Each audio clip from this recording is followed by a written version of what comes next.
Eu quero primeiro cumprimentar a família, né? Em especial o Marcelo, nosso colega aqui da Câmara. E quero agradecer ao vereador Rafael por ter conhecido essa história do Dr. Vigílio Costa. Eu não tive a oportunidade de conviver com ele, mas nós conhecemos, né?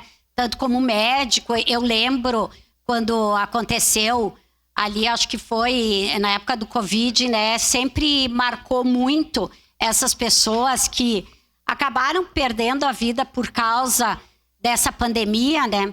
Mas eu quero te agradecer por ter conhecido essa história dele aqui na Câmara.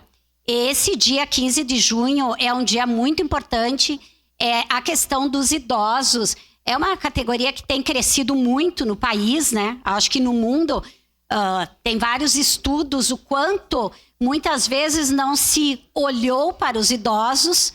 Parece que os idosos chegou um momento que acabou a vida produtiva, enfim, então não são olhados. Então, esta iniciativa, tanto do dia 15 de junho como da Comissão dos Idosos, são iniciativas importantes aqui da casa, e eu confesso que eu não sabia que era na época do então vereador Vigílio Costa. Então, com certeza, é importante, é um nome conhecido da cidade, demorou, né, eu diria, para ter uma rua com seu nome, mas realmente isso são processos demorados.